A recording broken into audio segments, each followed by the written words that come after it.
Hai, ulas jangan tak ulas, ulas tanpa sempadan, bongkar jangan tak bongkar, bongkar sampai terlondeh-londeh.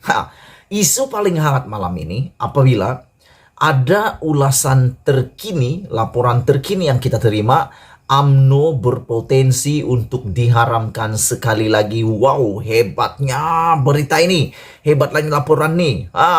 Apa cerita sebenarnya? Ikuti terus ulasan ini sampai akhir supaya kamu tahu apa sebenarnya yang bakal berlaku dengan UMNO sehingga dilaporkan bahwa ada potensi untuk diharamkan sekali lagi.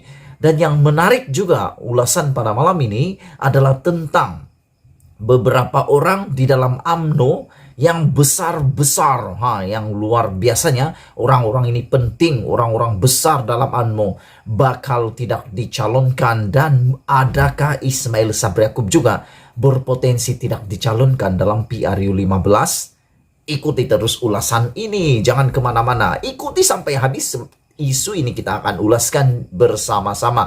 Walau bagaimanapun ada satu lagi perkara yang penting juga kita mau ulas adalah apabila Zahid Hamidi membuat satu pengakuan luar biasanya apabila beliau mengatakan ini puncak beliau dihadapkan di mahkamah, dibuat pertuduhan yang besar, yang berpuluh-puluh pertuduhan di mahkamah.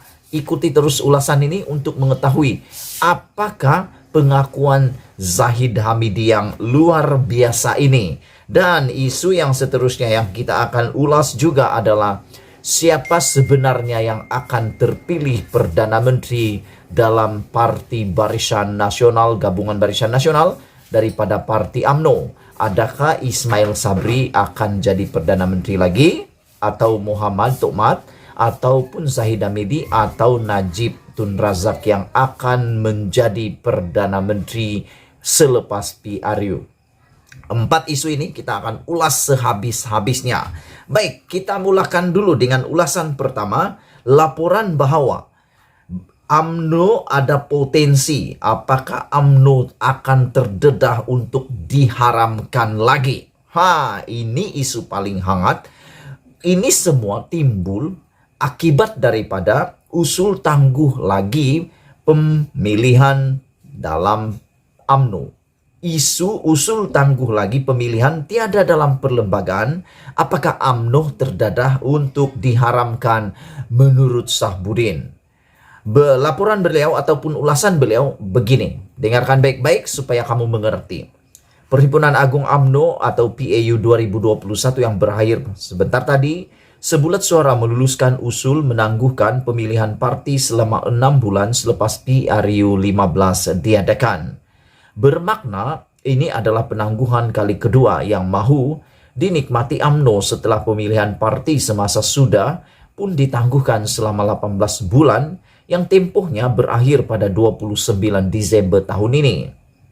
Tetapi berbanding menangguhkan pemilihan selama 18 bulan sebelum ini adalah perkara yang memang tertulis dalam perlembagaan UMNO, menangguhkan lagi selama 6 bulan ini perlu membuat permohonan khusus kepada pendaftar pertubuhan atau ROS untuk kelulusan.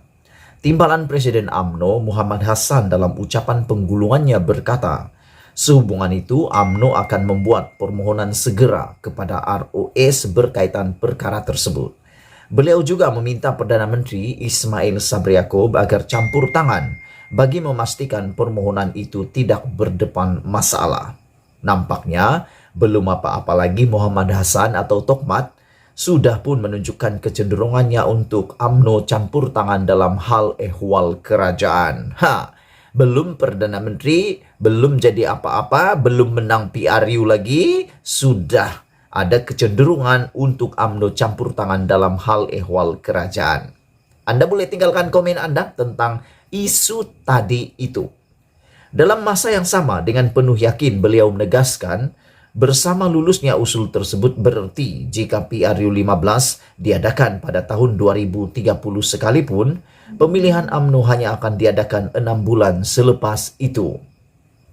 Kenyataan tersebut dengan sendirinya menggambarkan begitu gairah dan terdesaknya kepimpinan UMNO sedia ada, mau PRU 15 tetap didahulukan. berbanding pemilihan parti tanpa memperdulikan perlembagaan sendiri. Soalnya, mampukah hasrat UMNO itu menjadi kenyataan? Karena usul PAU bukanlah suatu perkara yang boleh mengubah atau mengatasi perlembagaan parti. Perlembagaan UMNO hanya memberi kebenaran pemilihan parti ditangguhkan selama 18 bulan dan tiada lagi penangguhan tambahan buat kali kedua dibenarkan selepas itu. Akhirnya, perkara ini adalah terserah kepada budi bicara ROS dan Menteri Dalam Negeri. Nah, ini yang paling hot. Menteri Dalam Negeri itu siapa? Dari Barisan Nasional, dari UMNO, atau sebagainya? Dari siapa? Daripada Perikatan Nasional, yaitu Hamzah Zainuddin, yang juga merupakan Setiausaha Agung Bersatu. Sama ada beliau mau meluluskan atau sebaliknya. Bagaimana jika permohonan UMNO itu tidak diluluskan?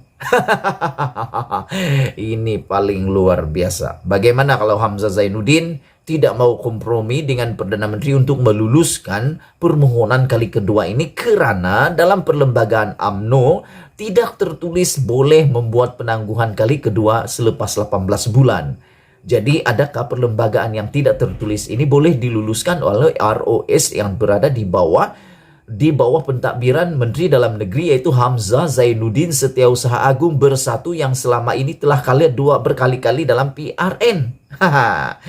Anda boleh tinggalkan komen Anda untuk isu tersebut.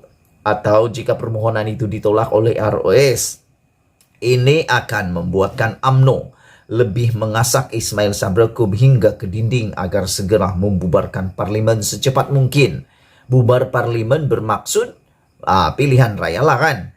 Inikah arti dan bentuk kestabilan bagi Zahid Hamidi yang kini menerajui UMNO? Yang nyata, seperti ikan yang busuknya bermula daripada kepala, selagi UMNO dipimpin oleh pemimpin yang bermasalah, selagi itulah kecelaruan akan terus berlaku tanpa ada titik nokta. Persoalan lain, tidak mungkinkah tindakan meluluskan usul menangguhkan pemilihan selama 6 bulan selepas PRU 15 itu suatu tindakan yang boleh menyebabkan UMNO diharamkan kerana melanggar perlembagaannya sendiri?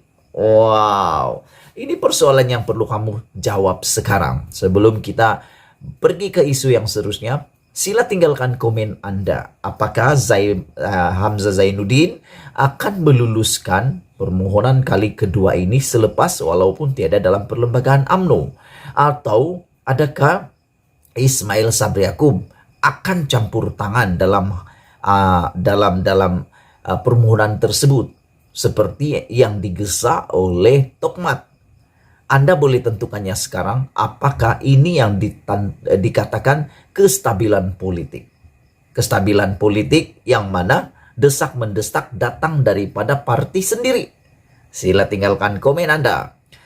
Sekian dulu untuk kali ini. Ikuti part yang kedua selepas ini untuk usul atau isu ulasan tentang beberapa orang ahli politik UMNO Barisan Nasional paling top bakal tidak dicalonkan PRU 15. Adakah Ismail Sabri termasuk dalam senarai tersebut? Dan kita juga akan bercakap tentang apa yang dikatakan oleh Zahid Hamidi, sebab beliau dituduh di mahkamah. Ikuti terus, kita jumpa lagi. Bongkar jangan tak bongkar, ulas jangan tak ulas, ulas sampai terlonde. Kita jumpa lagi. Shh, diam-diam kau.